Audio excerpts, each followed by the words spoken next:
Lazslo Polgar, a Hungarian educational psychologist, was one of the earliest advocates that great performers are made, not born. He had argued that dedicated practice in any chosen field could transform any healthy child into a genius.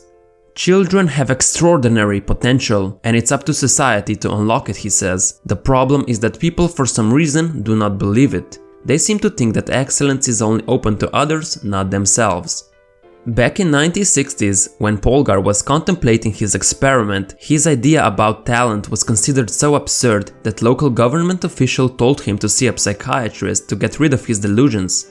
But Laszlo could not be stopped that easily. He realized that the only way to prove his theory was to test it on his own future children. So he started exchanging letters with a number of young ladies in search of a wife. He found a young Ukrainian woman named Klara. Like many at the time, she thought he was crazy, but they agreed to meet. Amazingly enough, she found his arguments irresistible and ended up taking part in his bold experiment. In 1969, Klara gave birth to their first daughter, Susan. Laszlo spent hours trying to decide on the specific area in which Susan would be groomed for excellence. He needed Susan's achievements to be so dramatic that nobody could question their authenticity. This was the only way to convince people that their ideas about innate talent were all wrong. And then it struck him. Chess. Polgar said it was chosen because it was objective. If his child had been trained as an artist or novelist, people could have argued about whether she was really world-class or not. But chess has an objective rating based on performance, so there is no possibility of an argument. Although Laszlo was only a hobby player, he read as much as he could on method of teaching chess. He schooled Susan at home, devoting many hours a day to chess even before her 4th birthday. He did it playfully, making great drama of the game, and over time Susan became hooked. By her 5th birthday, she had accumulated hundreds of hours of dedicated practice. A few months later, Laszlo entered Susan in a local competition. Almost all the girls qualified were twice her age or older, but she won game after game, her final score being 10-0. The fact that such a young girl won the championship was already a sensation, but winning all the games added to people's amazement. They thought she was born with natural talent for chess. Now, this is where the story only begins. In 1974, Klara gave birth to a second daughter, Sofia. Then in 1976 to a third daughter, Judit. Both Sofia and Judit watched their older sister Susan being trained by their father and wanted to get involved, but Laszlo did not want them to start too early. Only when they turned 5 did he start their training. The girls were not forced to play, so it didn't feel like a chore for them. They were actually fascinated by chess and wanted to play. By the time they had reached adolescence, all 3 sisters had accumulated well over 10,000 hours of specialized practice.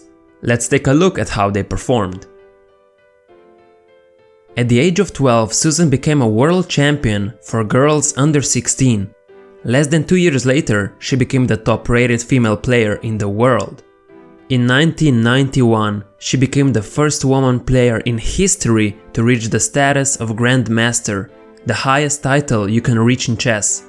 By the end of her career, she had won the World Championship for women on 4 occasions and 5 chess Olympiads, and was the first person in history to win the chess Triple Crown.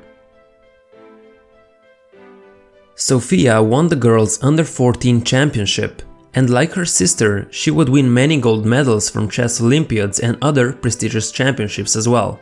But her most extraordinary achievement is now known as the Sack of Rome. She stunned the chess world by winning 8 straight games against many of the best grandmasters. She was just 14 at the time. Her performance at the tournament was rated as the 5th greatest in chess history. After many record-breaking victories in her early teens, Judit became the youngest grandmaster ever, male or female in history, at the age of 15. She has been the #1 female chess player in the world for well over a decade. Over the course of her career, she had victories over almost every top player in the world and is universally considered to be the greatest female player of all time.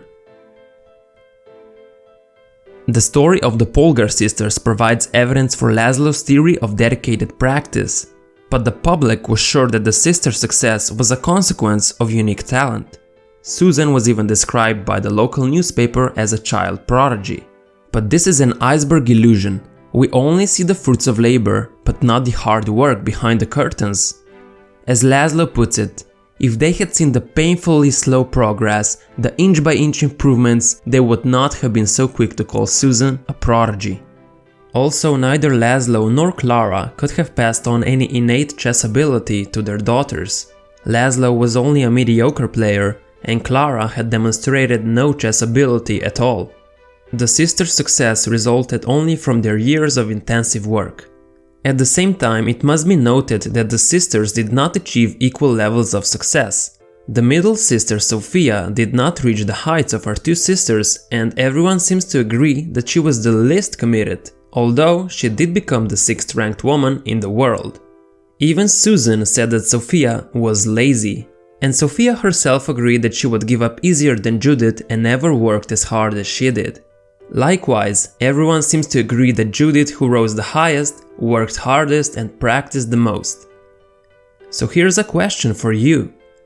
Does everyone have the capacity to become a talented individual? The sisters would say that, yes, any healthy person can become an expert in their own domain if they put in enough dedicated practice. Their own stories have convinced them that their father was right about talent. As Susan put it, "My father believes that innate talent is nothing, that success is 99% hard work." I agree with him. Thanks for watching till the very end.